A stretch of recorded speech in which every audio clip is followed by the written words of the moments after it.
Captain Maya Rodriguez stared at the blinking sign that read Zephyr Station Medical Bay and wondered, not for the first time, why she'd decided to become a freelance cargo hauler. Oh right, because dealing with bureaucracy once every 5 years for license renewal was supposedly better than dealing with it daily in the military. Supposedly. "Next patient, please report to Bay 7, announced an overly cheerful automated voice that somehow managed to sound condescending in 17 different languages simultaneously. Maya shuffled forward, clutching her datapad with all the enthusiasm of someone heading to their own execution. The medical bay looked like what would happen if a hospital and a spaceship had a very awkward one-night stand and then tried to raise their offspring together. Chrome surfaces everywhere, mysterious glowing panels, and the unmistakable smell of alien antiseptic that somehow smelled like burned rubber and disappointment. "Ah, you must be the human," said a voice that sounded like someone gargling marbles while simultaneously trying to sing opera. Maya looked up to see what appeared to be a 7-foot-tall cross between a praying mantis and an overly enthusiastic medical student. "I am Dr. Korvik, and I must say I have been absolutely thrilled to meet my first human patient." "Great," Maya muttered. "I love being someone's first time. Really sets the confidence bar high." Dr. Korvik's compound eyes literally sparkled with excitement, which was both impressive and deeply unsettling. Please take a seat on the examination platform. I have read so much about your species. The medical journals are simply fascinating. Did you know that humans can survive losing up to 40% of their blood? Remarkable. Yeah, well, let's not test that theory today, Doc." Maya hopped onto what looked like a cross between a massage table and some sort of medieval torture device. "I just need the standard health screening for license renewal. In and out, right?" Of course. "Now, I will just need to take a small blood sample and run it through our standard medical analysis unit. Nothing to worry about at all." Dr. Korvik produced what Maya could only describe as a crystalline snow globe attached to a needle that was definitely not regulation size. "That thing looks like it could core an apple," Maya said, eyeing the needle with the sort of respect usually reserved for loaded weapons. "Oh, this is quite standard, I assure you. Now just a small pinch and—" Dr. Korvik inserted the needle with the enthusiasm of someone who clearly didn't have to be on the receiving end. Maya gritted her teeth. She'd survived plasma burns, asteroid field navigation, and 3 separate encounters with space pirates. But something about medical procedures just got under her skin. The irony was not lost on her. The medical scanner hummed to life, displaying a holographic readout that looked like someone had sneezed mathematical equations into a light show. Dr. Korvik's excitement was practically palpable as numbers and symbols cascaded across the display. Then the humming stopped. "That's odd," Dr. Korvik murmured, his head tilting in a way that made his compound eyes catch the light like disco balls. "Define odd," Maya said, because in her experience, when alien medical equipment started acting weird, it was time to start planning your escape route. "Well, according to this, your fear response is, actually, that cannot be right. The scanner indicates that your stress levels are decreasing even as the procedure continues. This is highly unusual." "Maybe I'm just getting used to it," Maya suggested. Dr. Korvik poked at the scanner with one of his disturbingly long fingers. No, this is reading your biological markers as completely anomalous. Your heart rate, cortisol levels, neural activity, they're all suggesting you're becoming less afraid as the situation progresses. This defies all known biological responses to medical stress." The scanner suddenly erupted in a cacophony of beeps, clicks, and what sounded suspiciously like screaming. Red warning lights began flashing, and somewhere in the distance, an alarm started wailing. "Okay," Maya said, pulling the needle out of her arm and pressing a cotton swab to the tiny wound. "I'm pretty sure medical equipment isn't supposed to sound like it's having an existential crisis." Dr. Korvik was frantically tapping controls, his compound eyes reflecting the chaos of error messages streaming across the display. "I don't understand. The system is declaring your readings impossible. It's requesting immediate consultation with the station's primary AI arbiter." "The what now?" "The curator," Dr. Korvik said, and something in his voice made Maya think that maybe, Just maybe, her day was about to get significantly more complicated. The lights in the medical bay dimmed, and Maya felt that familiar prickle on the back of her neck that usually meant either someone was pointing a weapon at her, or she was about to meet someone who thought they were very, very important. In this case, she suspected it might be both.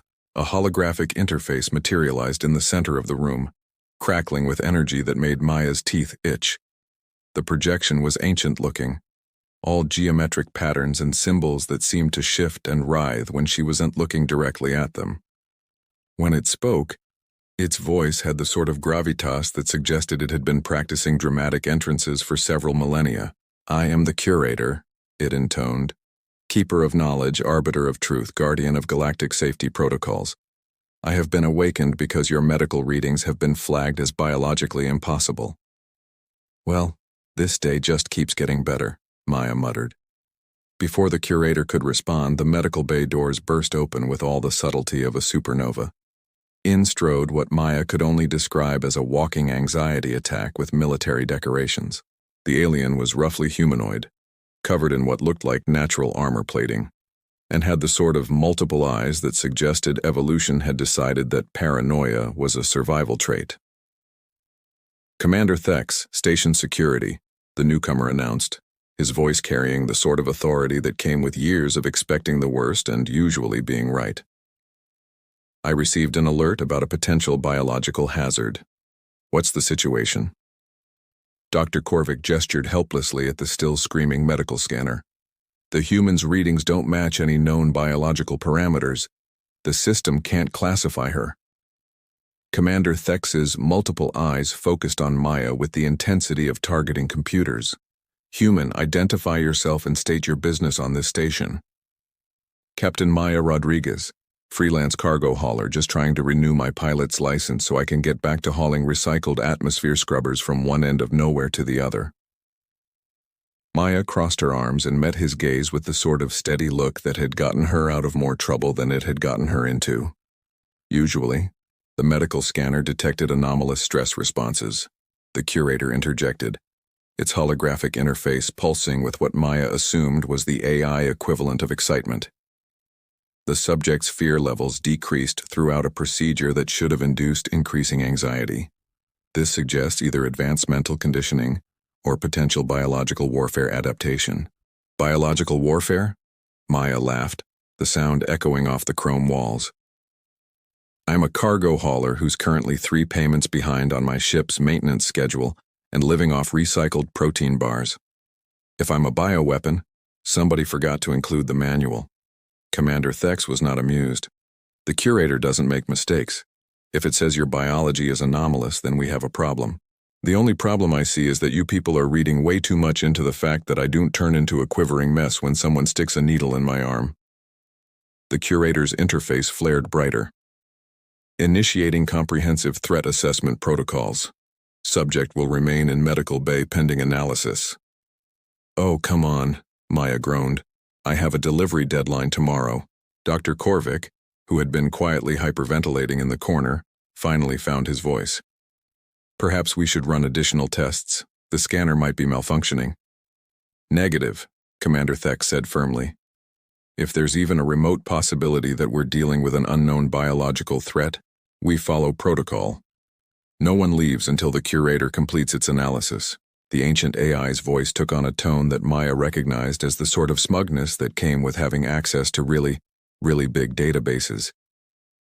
"I am now accessing the galactic archives, cross-referencing all known species with similar biological markers. This may take some time." Maya settled back on the examination table with a sigh. "Well, this is just fantastic. I'm being held captive by a paranoid security chief, an overeager doctor, and a computer with delusions of grandeur. My insurance definitely doesn't cover this." "Your casual attitude in the face of potential detention is also being noted," the curator observed. "Yeah, well, add it to the list. At this point, I'm pretty sure you're going to find something suspicious about the way I breathe." Commander Thex positioned himself near the door, hand resting on what Maya assumed was some sort of weapon. Dr. Korvik continued to fidget with his scanner, occasionally glancing at Maya as if she might spontaneously combust. The curator's interface pulsed rhythmically as it worked, filling the room with an ominous humming that sounded like the universe clearing its throat before delivering bad news. "This is ridiculous," Maya said. "You know humans have been part of galactic civilization for decades, right? We're not exactly a mystery species." "And yet," the curator replied, "you are the first human to undergo medical scanning on this station. Our databases may be incomplete." Maya had the sudden sinking feeling that she was about to become very, very famous for all the wrong reasons. The curator's holographic interface expanded, filling the medical bay with what looked like the galaxy's most terrifying slideshow. Images of various alien species flashed across the projection, each one looking like evolution had decided to play a practical joke involving too many teeth, claws, or existential dread. Accessing records of species with anomalous fear responses, the curator announced with the sort of enthusiasm usually reserved for discussing natural disasters. Cross-referencing with biological markers detected in subject. Maya pulled a protein bar from her jacket pocket and unwrapped it with deliberate nonchalance. Well, this should be educational. Nothing like being compared to the galaxy's greatest hits of nightmare fuel. The first image that materialized was something that looked like a cross between a spider and a bad fever dream. "The Vrex High of the Andorian Nebula," the curator intoned. "Apex predators capable of inducing paralyzing fear in prey species through pheromone emission. Fear response in target species increased exponentially until complete neurological shutdown occurred." "Charming," Maya said around a mouthful of protein bar. "Really setting the bar high there." Dr. Korvik had found a corner to cower in and was making soft whimpering sounds that Maya assumed were the alien equivalent of nervous humming. The next image showed something that looked like it had been designed by a committee of demons with artistic differences. The bone singers of Kepler 442b. These entities could project terror directly into the neural pathways of sentient beings, causing victims to experience their own deaths repeatedly. "Okay, that one's actually pretty metal," Maya admitted. "Points for creativity." Commander Thex's multiple eyes were darting between Maya and the display. "You seem remarkably calm for someone being compared to legendary terror species." "Well, here's the thing," Maya said, crumpling up her protein bar wrapper and tossing it toward a waste disposal unit. "I grew up on a planet where the local wildlife includes things called Australian funnel web spiders and grizzly bears. You kind of develop a tolerance for scary after dealing with creatures that can kill you just because they're having a bad day." The curator continued its presentation with what appeared to be a sentient cloud of malevolent darkness. The shadow devourers of the outer rim. These beings fed on fear itself, growing stronger as their victims' terror increased. "Let me guess," Maya said. "They also went extinct because they couldn't handle someone who just got annoyed instead of scared." "Actually, yes. How did you know?" Maya shrugged. "Lucky guess. Seems to be a pattern here." The slideshow continued for what felt like hours, each new horror show accompanied by the curator's increasingly dramatic narration.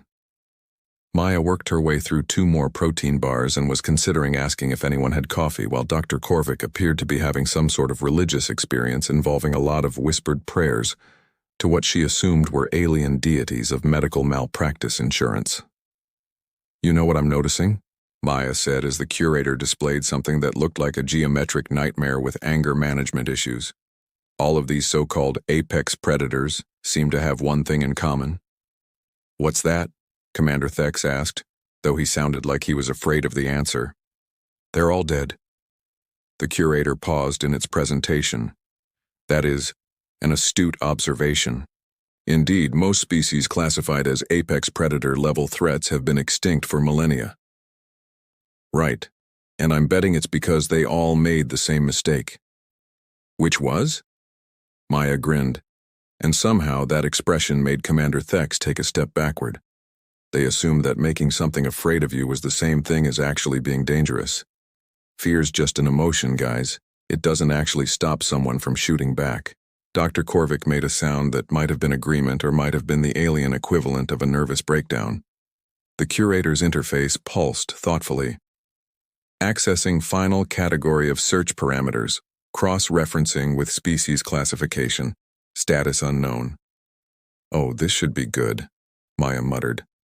Database match found, the curator announced, and there was something in its synthesized voice that made the temperature in the room feel like it had dropped several degrees. Classification located, Predator class, Deathworlder. Maya stopped chewing her protein bar.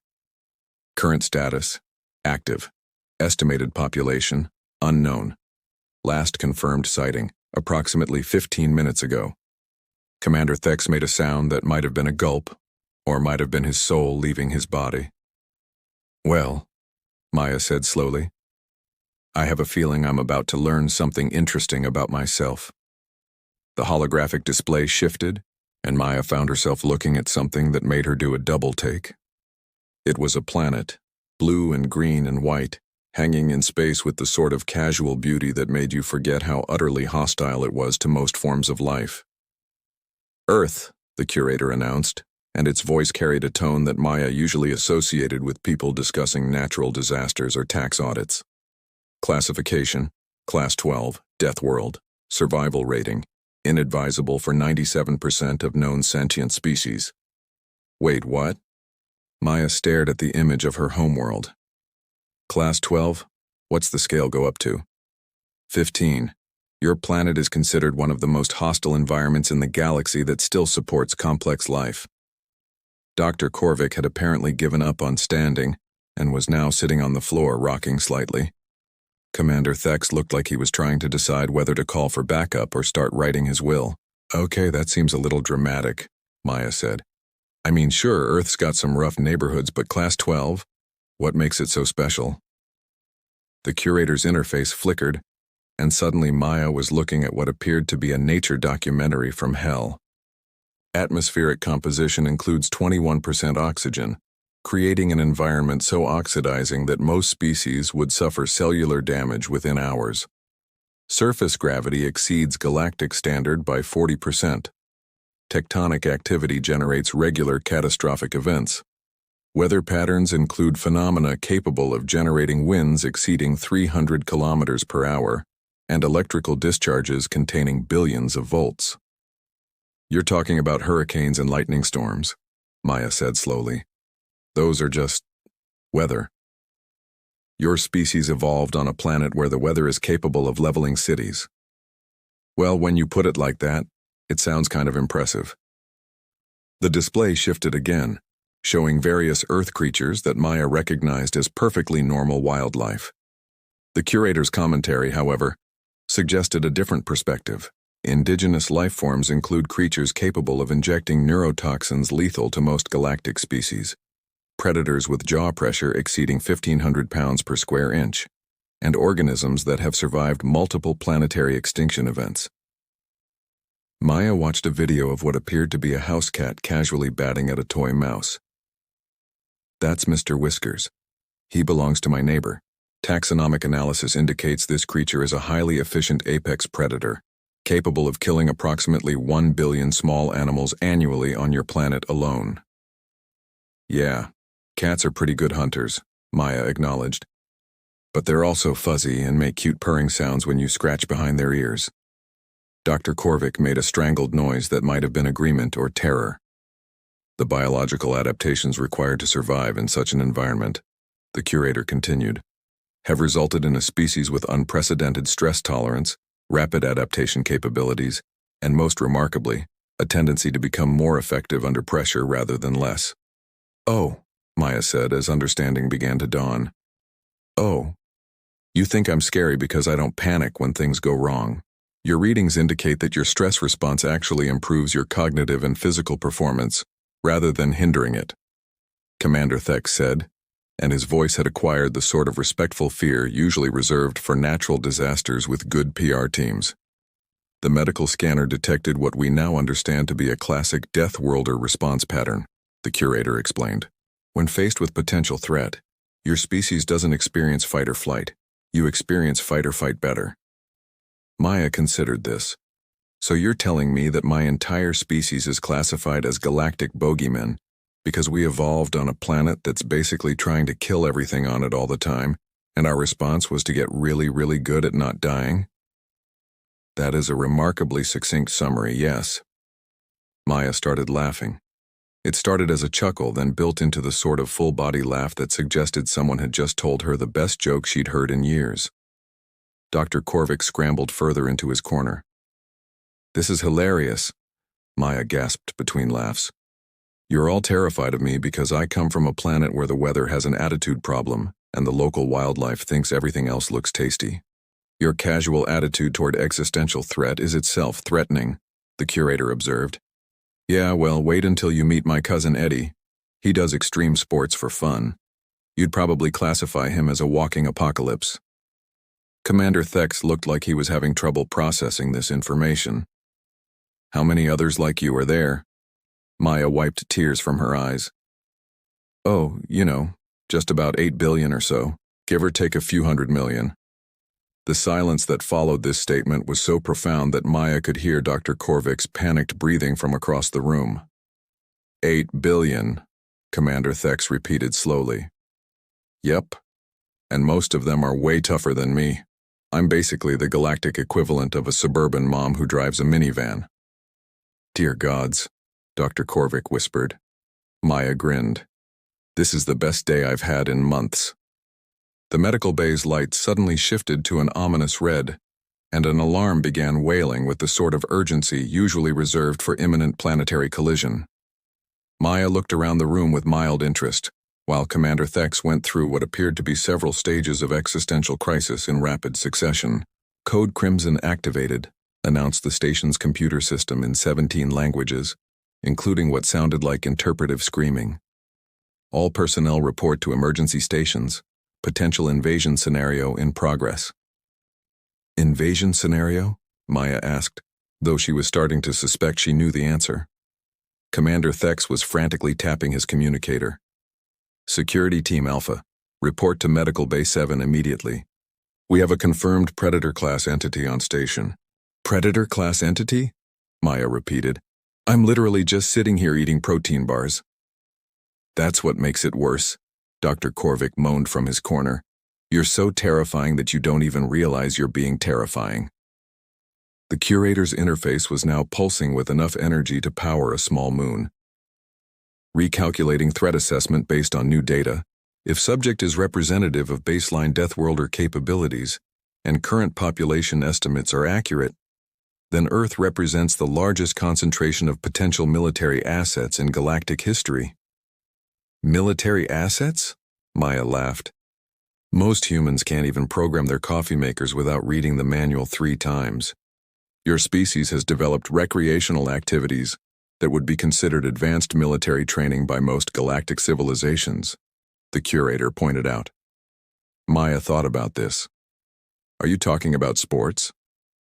You have recreational activities involving individuals throwing themselves from aircraft at terminal velocity for entertainment." "Oh, you mean skydiving? Yeah, that's pretty fun."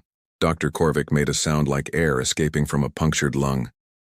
"Your people voluntarily consume chemical compounds that cause pain receptors to fire repeatedly as a form of culinary enjoyment." "Spicy food," Maya nodded. "Good for the sinuses. You have competitive events where individuals attempt to cause controlled explosions in internal combustion engines, while traveling at speeds that would be fatal in the event of collision. NASCAR, though I'm more of a football fan myself." Commander Thex was now speaking rapidly into his communicator. "Sir, yes sir, I understand this sounds impossible, but according to the curator, the human represents a species of approximately 8 billion apex predators who consider mortal danger a form of entertainment." Maya could hear panicked chatter coming from the communicator, though she couldn't make out the words. She could, however, recognize the tone, which was the universal sound of authority figures trying to figure out how to handle a situation that was uncovered in any of their training manuals.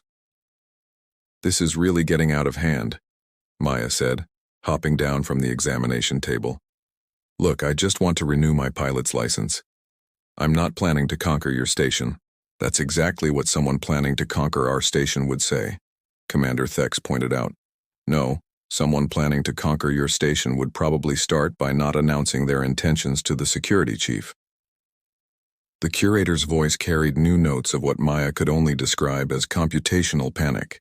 Analysis indicates that if subjects' casual references to her species' population are accurate, then humans represent a potential military force exceeding the combined capabilities of the Galactic Alliance is top 15 member civilizations.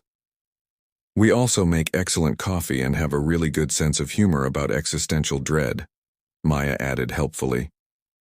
That makes it worse, Dr. Korvik whimpered. Maya walked over to a wall-mounted beverage dispenser and pressed a few buttons. The machine responded by producing something that looked like coffee, but smelled like regret and tasted like industrial solvent with delusions of grandeur.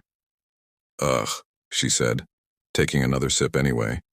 You know, this is exactly the kind of experience that made me leave military service in the first place. Too much bureaucracy, not enough decent coffee. You were military? Commander Thex asked, his voice rising an octave. Space Force, 5 years. Honorable discharge. Mostly flew transport runs, nothing exciting. The curator's interface flared. Military training combined with Deathworlder physiological advantages suggests combat capabilities exceeding standard threat assessment parameters. I can parallel park a cargo hauler in zero gravity, and I once won an arm wrestling contest against a maintenance android, but I wouldn't exactly call myself a galactic threat. Dr. Korvik had apparently decided that the corner wasn't distant enough and was now attempting to merge with the wall itself. Maya's communicator chimed, and she glanced at it with mild annoyance. Oh, come on. My delivery client is asking about delays. Do you people have any idea how hard it is to maintain a good reputation in the freight business? You're concerned about your business reputation, Commander Thex said slowly, while being classified as a potential existential threat to galactic civilization. Well, yeah. Do you have any idea what happens to my insurance rates if I miss another delivery deadline? The silence that followed this statement was broken only by the sound of Dr. Korvik quietly praying to what Maya assumed were the patron saints of hazard pay.